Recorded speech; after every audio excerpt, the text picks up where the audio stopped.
Welcome back, Ginetta fans, to Donington Park. Our second Ginetta racing action of the day is courtesy of the Protyre Motorsport Ginetta GT Championship. We've already had one eventful Ginetta GT Academy race. The GT cars now set to take to the track to entertain us again. A much bigger grid for 2025 than we've had for the last year or so. And we've got a good crowd on hand, a good Saturday British GT event crowd on hand to enjoy some great racing and some great weather. 14 degrees. Yes, it is a very British thing of us to be excited about 14 degrees in April, but it feels very warm out there, and there's not a cloud in the sky. No threat of rain that we had on Ginetta's most recent visit to Donington back in 2024. Cars moving their way around to the grid. They had qualifying earlier on in the day, and a fairly competitive qualifying session it was as well. Only a tenth and a half or so separating the top two on the grid, and it's a 20-car entry that graces us for this season opener, with, I believe, hopefully one or two more on the way later in the season. That is Hadley Simpson's number 37 car. That is not the pole-sitting car. The 33 alongside of Mike Taylor is, though. Mike Taylor with the pole time of 1 minute 33.0. As I said, a tenth and a half quicker than Simpson, who was thousandths of a second quicker than Archie Clark, who has moved up from the Ginetta junior ranks, and Nick White alongside. So a real mix of experience actually at the front of the grid, and it's going to be fascinating to see who comes out on top over the course of a 20-minute race for this first Ginetta GT Championship action of the season. The debut of the Ginetta G56 GTP8 as well, a brand new car in use for 2025, and this, so we're told, is going to be the fastest ever one-make Ginetta racing car, the latest evolution of the G56. And, well, lap times certainly look pretty competitive down in the 133s. That is, would put them right amongst the top sort of 3 or 4 within GT4 class within British GT. So it is a rapid pace that they are running. A car that is, of course, based upon initially the GT4 Ginetta G56 6.2 litre V8 engine, producing almost 400 brake horsepower, and a big grid, as I said, of drivers with varied experience levels. Should really be all of the ingredients we need for an entertaining 20 minutes of racing. Cars then released onto the green flag lap. It'll be a rolling start, as was the case last year for the Ginetta GT Championship. So the G56 safety car leads them around, and led, as I've said, by the Triple M Motorsport car of Mike Taylor, who runs within the Pro-Am class. So we've got 3 classes to keep an eye on: Pro, Pro-Am and Am. There are only, I think, a couple of out-and-out Pro class drivers on the grid, and interestingly, they've all been out-qualified by Mike Taylor, the Pro-Am. Hadley Simpson, though, the Zentek Motorsport driver alongside, is the leading of the Pro contingent, but we'll have a moment in a second or so to go through the grid and build up properly to this first round of the season. So it is Mike Taylor from Hadley Simpson then on that front row, Pro-Am driver alongside Pro. Then reverse order on row 2, Pro driver Archie Clark has the Pro-Am of Nick White alongside. Nick, definitely one to watch. We've seen him go well in the Ginetta categories before. Harry Gamble and Luke Shaw share the third row, Robert Cronin and Jack Collins on row 4, Cameron Pratt-Thompson and Dominic Paul completing the top 10. Then it will be Alex Duncan and Peter Mangham on the 6th row of the grid, Carl Garnett and James Townsend row 7, with Emma Tomlinson and Ali Jafali for Elite Motorsport, who really came on leaps and bounds in 2024. Ali will be a bit disappointed, I suspect, to be down in 16th. Amy Tomlinson and Colin White are together on row number 9. It wouldn't really be a Ginetta weekend without Colin White making an appearance, whilst Oliver Fordham and James Rowley, a pair of Am drivers, bring up the rear of the grid. Well, I'm delighted to say I've been joined once again by Mike Simpson to oversee this first Ginetta GT Championship action of the year. I was just going through some of the changes. A brand new car, in a way, for the start of the 2025 season. A quick car, and a big grid of them as well. You must be very pleased. It's awesome. I mean, this is hopefully the start of the next generation for Ginetta. It's a powerful V8 car. It's a GT4 car, really. It doesn't run BOP. Lap times are great, and yeah, watching 20 of these roar into turn 1, I can't wait. And they make a proper noise, don't they, as well? That 6.2 litre V8 engine will certainly provide the perfect soundtrack for what should be a competitive race. Qualifying times, Mike, I was saying, we're very close. Mike Taylor, Hadley Simpson, Archie Clark, Nick White, all within a tenth and a half or so of each other. Start's going to be crucial. That's right, and it's a testament to the teams and Ginetta. Every car here is brand new. hand-built and delivered only some of them a couple of weeks ago. So to have everything so tight, everybody's on top of the game, and it's going to be tough. It's this car has got no aero on the front, and we designed it that way so you can run bumper to bumper. Most GT cars, you get a bit of aero wash, and the racing isn't quite as good as it could be. So this has been designed to put on a show. So we'll see. I'm a fan already, if that's the case. Let's see how that goes then, shall we? 20 minutes on the clock, 20 cars on the grid.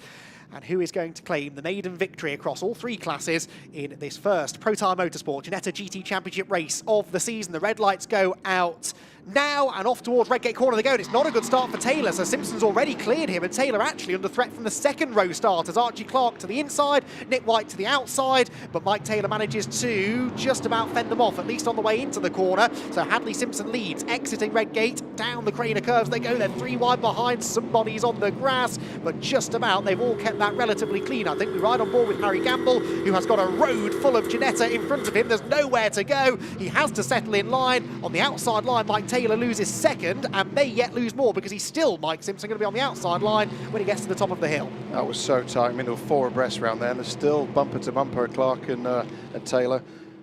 Taylor's trying to go around the outside, still hanging there. Great racing, giving each other room, and pretty clean start. So Archie Clark through to second position then, very impressed with his debut weekend in the big class, the top class if you like, of Ginetta Racing, and he is going to try now to chase down the race leader if at all possible. They rumble down the exhibition straight, and now game on for third place. To the outside line looks Harry Gamble, a mainly white car this year. There's no grip out there, he's through the gravel, he skates back onto the road and may now lose another place down the hill. That is Nick White coming up alongside, and Harry Gamble suddenly finds himself outside of the top 5, because Cronin is also trying to fight through Robert Cronin on the outside line. Oh no, around goes White, and well, from bad to worse for the driver of car 57.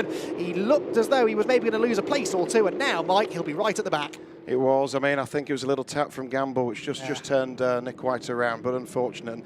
And, these cars have ABS systems, so once you've maxed it out, you're in no man's land, really, and it was really unfortunate to see that. But Nick will recover. It's just a turnaround, and he'll be back on that pack soon. Yeah, hopefully no damage done. They head towards Redgate Corner then. Simpson leading the way, Clark in second position, and there a battle going on further back, the 44 machine. That is Mangion on the inside, defending from Carl Garnett. So 2 drivers again, Peter Mangion, Carl Garnett, who we've seen racing Ginettas for a number of years now. Carl Garnett came out of Mazda MX-5s originally, and into Ginettas a fair while ago now.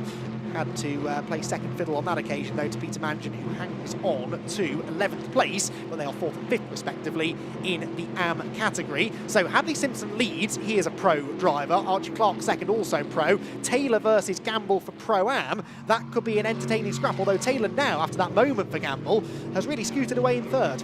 He has. Tyres have come in, maybe had a little lower pressure just to be stronger at the end of the race. But yeah, Mike Taylor, he's found his rhythm now, and he'll be trying to chase those down. The class structure, if anybody's wondering, so a pro is somebody who is career-minded, the young, the keen, the want to make an impression, use this as a stepping stone to be a professional driver. Pro-Am is somebody who's maybe not ever going to be a pro, maybe has to get up for work the next day, but super competitive, and we've got a great contingent of people like Nick White's in that class. And then the AM, something we're really proud of, from the GTA through to GTP8. We bring these great AMs through, which we hope go into British GT and beyond. Now that was Mangion, by the way, sailing up the inside into the Melbourne hairpin. It is, well, amongst others, the number 3 of James Townsend he's scrapping with, and also Carl Garnett still on the outside looking in. Wherever you look, there is a battle, and they still are side by side coming off the final corner. Garnett keeps his foot in it despite having 2 wheels on the grass, and his reward will be the inside line for Redgate Corner, I think, so he may still fend off Townsend. All of these drivers in shot are in the AM class, but as Mike quite rightly said there, it's not necessarily that unexpected to see some of the AM drivers going pretty well. Luke Shaw up there in 7th place, for example. We saw him troubling the podium places last year, so don't necessarily, I guess, think of the AM drivers as the slow ones. As you said, it's just whether or not this is their full-time job. So, through McLean's corner, and the 26 of Cronin with another new name, or relatively new name, Cameron Pratt-Thompson behind, the number 39, another in the pro category. Archie Clark, though, is the fastest man on track. He set the fastest lap a lap ago.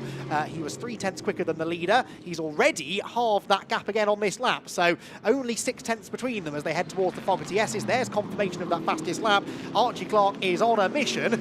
How difficult, though, is Hadley Simpson going to be to overtake? It's just so close. I mean, looking at the top 5 cars, the sectors are all all within hundreds of each other. So it's all going to be about minimising mistakes. We've seen some great battles there through the S's. That's Emma Tomlinson putting a move on. Always brave to do that in the S's. Number 12 there as well, up the inside line, defending. That is 8th position, isn't it? The number 12 machine of Jack Collins, and I think successfully keeping Luke Shaw. In fact, that was a place change, sorry. Collins ahead of Shaw then for 7th. So just as I was picking up Luke Shaw's chances of doing well, he slips down a position. But he, like everyone, getting to grips with this new car. And I suppose to an extent, therefore, Mike, that means that the second-year drivers don't have such an advantage over the newcomers, because although the car largely looks the same, as we've documented, it's quite a different beast underneath. There isn't a huge advantage to having raced in this championship before. That's right. No, I mean, experience will pay off in the race situation, but the cars are new and the teams are just dialing themselves into it, and we've got such a mixture of driving experiences on the grid. I mean, we've just spoken about Jack Collins there. This is Jack's first ever car race from karting. Wow. He's in a 400 horsepower V8 monster. So Jack's really putting himself through it, and but it'll make him a great driver. He'll come into this, and then GT4, GT3. There won't ever be a bigger jump than karting to this. That is quite a jump. More drivers doing that these days, I've noticed as well, jumping straight out of karts into a touring car or a GT car rather than going down the single-seater racing route. And more often than not, they are immediately competitive, and that appears to be the case in his case as well. Right then, through the S's comes this fight for 5th. Cronin and Pratt Thompson nose to tail, and they are being caught maybe now actually by the aforementioned Jack Collins in the red and black number 12 machine. Leaders reasonably well spread out. This the best of the fights then. 5th, 6th, 7th. All together, a slightly wider line there for Cronin. You can get away with that, as we saw in the GT Academy race earlier on, but just those little mistakes can be the extra incentive that the attacking driver needs, because it shows that the pressure they're applying is working. And these small mistakes give you pickup on your tyres, it leads to more degradation, and it is a powerful car, huge torques from the Ginetta V8. So tyre management is key for this series. They have a 40-minute feature race tomorrow. Yes. So it's very much the spirit of endurance. So looking at the cars that are at the front now, are they aggressive on camber? Are they aggressive on roll bars? What will happen across the weekend? So there's a lot to learn. It's a big step from GTA, and a lot more than people think just by looking physically at the car. Yes, I wanted to ask you about that race tomorrow, whilst I've got you here today anyway. What was the thinking behind that? I guess it does align this style of racing more closely with the GT classes that some of these drivers might be looking to move into? It's all about education at Ginetta. You come in as a junior or a GTA in the academy, and you're doing sprint racing. It's all about yourself, short, sharp races. But then we need to teach them how to do the art of endurance. We want the drivers to step up into British and European GT, and it made sense that we have to do a pit stop race. And it's no driver changing, but you've got a 10-minute pit window where maybe you're stuck in the pack and you can make an early pit stop, get an undercut and get some fresh air. So it's that next level, not just for the driver, but for the team. A lot of these teams for the first times will have to do a pit stop, which is a new challenge. Point well made. Yes, I thought we were going to have a car in the gravel trap. That was Cameron Pratt Thompson, who got it all wrong on the first bit of the chicane and was still getting it wrong at the second part. He bounces through the gravel and thankfully re-emerges the other side. But the number 39 car is a bit dirtier than it was, and it's a bit further down the order. That, I reckon, is 9th place now. The number 9 car appropriately nips up the inside and moves through on the run up the hill. So that was, sorry, the rate car, I should say, moves through on the inside of Dominic Paul. So a bit of a mistake through the chicane there. We were looking at our Pro-Am class leader, Harry Gamble. It is all kicking off further down the order. The number 3 car there of Townsend on the inside, to the outside, the recovering Nick White. And we've got the number 63 of Ali Jafali as well. So Ali Jafali, with new colours on his car for 2025, nips round the outside of Townsend, who lost, I think, 3 positions all told in all of that. Yes, he was in 12th. He now finds himself 15th. How quickly things can change in this new look, ultra competitive Ginetta GT Championship. We can take a look back, I think, at what happened at the chicane, Mike. Just turn in a little bit early, understeer, and then hit those sleeping policemen and pitch the car sideways. He did so well, did Cameron, to keep out of the wall there. That is great car control. Yes, and not to lose control completely as the car was unsettled over the bumps. So, unfortunate moment. Yes, he's lost some positions, but he's already starting to gain them back. I think there was a mistake there out of Dominic Paul, and I reckon the two would have been side by side down the back straight. This, meanwhile, is for the lead, and this is a challenge, maybe a change for the lead incoming, because slow off the chicane was Simpson. To the inside goes Archie Clark, and we do have a lead change. Is there an issue for Hadley Simpson? I think there must be, yes. The car doesn't accelerate off the Melbourne hairpin. He's almost clouted by Harry Gamble, and that is such a shame. Hadley Simpson, who hadn't put a foot wrong so far, the car seemed to slow off the chicane, and and now it grinds to a halt on the run towards the final corner.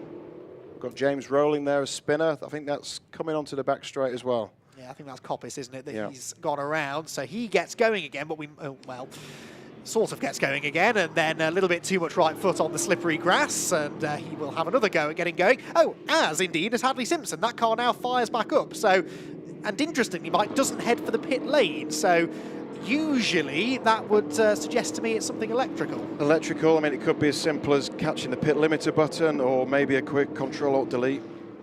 So that was him through the chicane. Now he rattles over those curbs. Is it possible that's knocked something loose? Oh, that certainly has knocked something loose on the Archie Clark machine. He took an even tighter line through, but I think that was the moment at which the race leader's car seemed to slow as well. I mean, in that super slow-mo, it is violent over those curbs, so maybe an electrical, a contact, a loom or something, but he's at speed now, so whatever it is, it was only momentarily, thankfully. Yeah, well, fingers crossed he can keep going until the end of the race and maybe make a bit of progress back through the order. Where did he end up at the end of the previous lap? Midfield, I think, isn't he? Yes, 13th place at the end of that lap, so we'll see what further march up the order he can make. Dare I say it, things have calmed down for a second, so let's look at the order. It's Clark leading by 1.9 seconds over Harry Gamble, who is the Pro-Am leader in second. Third position is still the number 33 of Taylor. And then this is one of the scraps going on further down the order. Dominic Paul with the 44 of Harry Mangian, Peter Mangian, and the 19 of Carl Garner. These two have been inseparable all race long.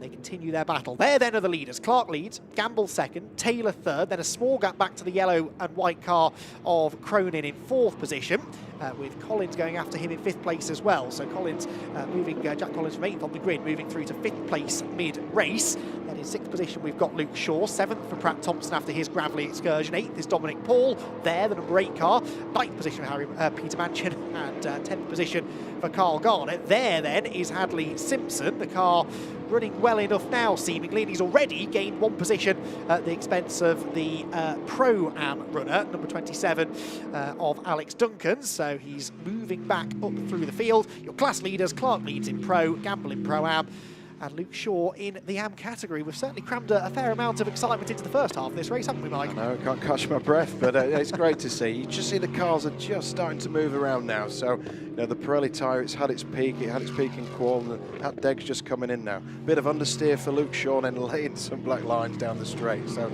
you know, they're absolute monsters to drive these cars. And everybody we've tested has got out with just a huge smile on the face. And we've got 2 more cars coming for the next round. And you know, if we keep going at this rate, I think we'll have full grids by the end of the year, which is my objective. That would be amazing, wouldn't it? I mean, I'm already very impressed with what I'm seeing, and I really like the way the cars move around as well. They look big, they look heavy, they look quite a challenge to drive, and it certainly makes it exciting to watch from the outside.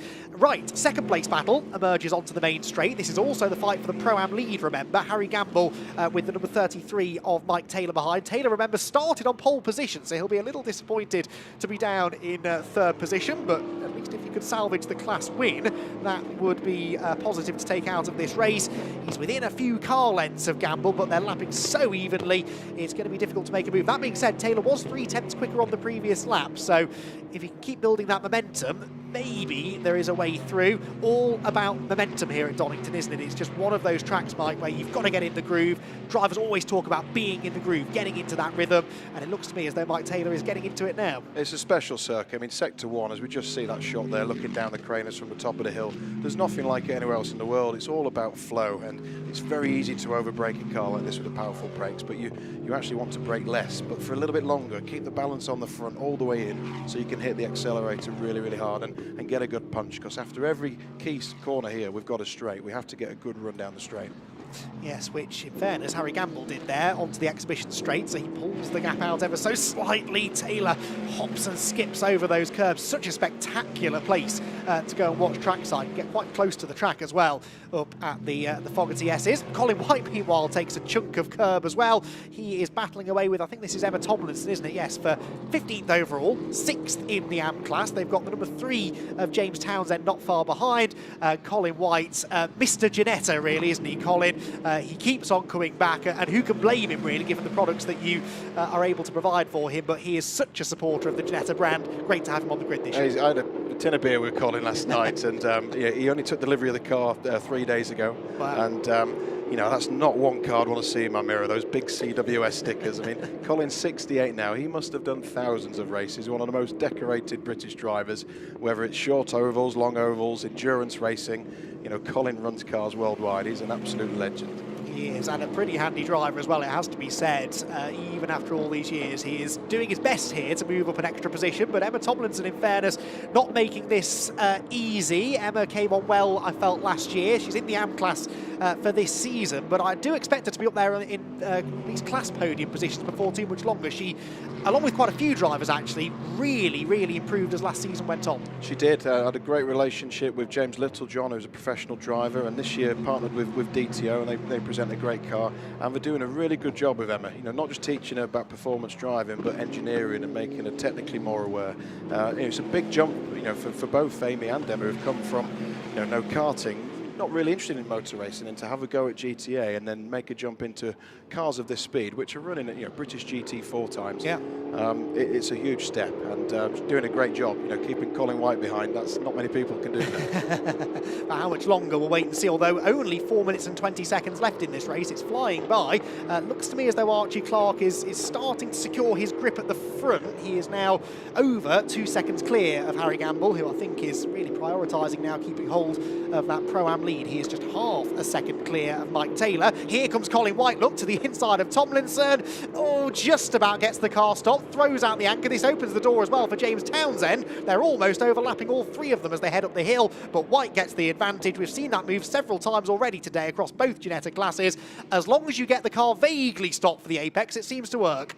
That's right. Colin went in so late, you know, pretty much full lock on the ABS, and Emma did well to stay away from him there. And James is there. You know, I raced with James for the last few rounds of British GT in 23, and James is enjoying being back in a sprint format, and I know he's got ambition to get back on that British GT grid next year. But what preparation this is, and this car not only is obviously for this championship, but we've designed it so with a simple upgrade, it can be an homologated British GT car. So I know Stefan and Lauren of the SRO and British GT, they're really excited by this championship, because it will bring new drivers, new teams up into that top formula. Yeah, and as you were saying earlier on, they really are running on GT4 pace. I mean, I think looking at the practice times for British GT, pole position for this class would have been about the third or fourth fastest GT4 time in that session, so they're right there. Brilliant preparation, as you said, for a move perhaps up into a GT4 category in the future. This is this ongoing scrap for Pro-Am honours. It's funny, at certain times we join this battle and the gap's stretched by a few lengths, then it seems to shrink by a few lengths. This is about as close as I've seen Mike Taylor, really, to Harry Gamble. Where, if anywhere, though, over the remaining 2 3/4 minutes, will he be able to make the move? Hard to tell exactly where he seems to have an edge. If I was Harry, just keep cool. He'll know where Mike's got a little bit of an advantage, and just make sure you get an exit. It's so hard to overtake on entry. They've got the same brakes, same tyre life, same ABS system. So as long as you're getting the car squared off and getting a punch out of the corner, it is so tricky to overtake. And you know, Mike, what can he do? He needs to be an annoying wasp in the mirror, you know, buzzing around and trying to distract Harry. But we'll see. They're both inexperienced drivers, just 1 year of racing each in a GTA, but putting on a great show. They certainly are, and yeah, making that step up into the big leagues for 2025. Here, meanwhile, side by side behind, Nick White recovering well. That's 8th position he's just taken back off Dominic Paul. So Nick White, again, we kind of expect this from Nick White these days, charging back through the order very effectively. He's still third in Pro-Am, but unlikely, you would have to say, to challenge these two who are in second and third overall. We've got just over a lap to go. And now I'd say the gap's just crept back out again. Harry Gamble's been very consistent here, I have to say. He's never let Mike Taylor get close enough to be a serious threat. Looking at the sector times, it's definitely sector 2 where Harry's strong, and he just gets the gap, which gives him some breathing space into this last sector, because this is the danger area. You've got 2 big stopping zones, and that's where a driver can take a good look. But he seems to have the pace where it matters. Yeah, not a great exit there from Melbourne either for the third place man, so Harry Gamble could breathe a bit of a sigh of relief. If anything, actually Cronin a bit quicker than the pair of them on this lap, and that gap seems to be creeping down. The last lap board then is held aloft for Archie Clark. 1 more lap to go, and the driver of car number 43, haven't mentioned him much in this race actually, Mike, but Archie Clark, another big step up for a former junior contender, and you wouldn't know this was his first race in this car. That's right, 1 year of Ginetta Juniors, and it was on the fence where to race, so the deal came together last minute with MDD, so not a lot of testing for Archie, but you know, showing his class here and a very, very mature drive on young shoulders, and it'll be a name we'll hear in the future for sure. Yeah, definitely so. He was troubling the front runners, certainly through the second half of last year in Ginetta Juniors, wasn't he? But I have to say, very, very pleased to see him going so well, but maybe didn't necessarily expect this pace from him on his debut. But he's 3.3 seconds ahead of Harry Gamble and Mike Taylor, and shows no sign of relenting that pace. He set the fastest lap of the race only a couple of laps ago, lap 10 of the race. So he's kept the tyres alive as well. Perhaps, though, Harry Gamble has just made a critical error on the final lap. He runs wide onto the grass at Coppice, and that means Mike Taylor is closer than ever into the Fogarty S's. Now he needs to try here, Mike, to really capitalise on this. He hammers the curbs, runs wide himself. They're both in the dirt coming off the chicane. There's realistically one more good overtaking opportunity to come, but he's just not quite close enough. Gamble gets into the apex at the Melbourne hairpin, squares up the exit, and I think might have seen off that real challenge there from Mike Taylor. There is one more braking zone to go, but I don't think Taylor will want to take too big a risk here in what is the season opening race after all. All of this, though, is going on several seconds behind our race leader and now race winner, Archie Clark, who claims victory in his debut in the Protyre Motorsport Ginetta GT Championship. Gamble second, wins in Pro-Am, and Mike Taylor in third. What a battle between the two of them that went right down into the closing stages. We have Luke Shaw across the line as well to win in the AM class. That's 6th position. And what's going on in this battle? This is Dominic Paul, 9th place, just keeping Mangan, Garnett and Simpson at bay. So Hadley Simpson, I don't think that car ever quite came back on song fully, because he only was able to recover to 12th position. And I seem to recall him taking 13th about 8 minutes ago. So they'll have some work to do on that car to prepare it for race 2 tomorrow. Across the line comes Emma Tomlinson as well. Emma slipped down the order there slightly as well to 17th and only 8th in class. Colin White we saw going through, but James Townsend also was able to find a way by 2. Archie Clark, though, the race winner, did a lot of the hard work at the start, of course, started 3rd on the grid, and from that point, Mike never looked like putting a foot wrong. Archie Clark has asserted his authority, I think, in round 1. That's right. I mean, we'll see where Hadley gets to. I mean, something happened there, which we'll investigate with the team and see what that was. Hopefully, it's nothing serious. And his times did pick up, so he was coming through the pack well. So, yeah, a nice cruise in the end for Archie. But you know, I know the likes of Hadley and Harry Gamble. You know, he made some good progress in there with Mike. It's going to be an exciting race. And watching these 40 minutes with a pit stop, there's going to be a lot to talk about tomorrow. Most definitely. Really looking forward to that. We're cycling through our class winners here, by the way. So there, Luke Shaw, the AM winner. We did see Harry Gamble just before the Pro-Am winner. And we can take a look then at the provisional race results for round number 1 of the Protyre Motorsport Ginetta GT Championship. It is MDD Racing on top, Archie Clark on debut with a race victory. Harry Gamble for Elite was 2nd and won in the Pro-Am category, with Mike Taylor, his Pro-Am rival, in 3rd. Then it was Robert Cronin ahead of Jack Collins. Luke Shaw won the AM class with 6th place overall, ahead of Cameron Pratt-Thompson, who survived an excursion through the gravel. Nick White had a rotation, but still came home to finish 8th, ahead of Dominic Paul and Peter Mangan, with Carl Garnett and Hadley Simpson next. Simpson led until that mystery mechanical issue that befell him midway through the race. Alex Duncan and Ali Jafali were 13th and 14th respectively, ahead of the charging Colin White. James Townsend, Emma Tomlinson and Amy Tomlinson were 17th and 18th respectively.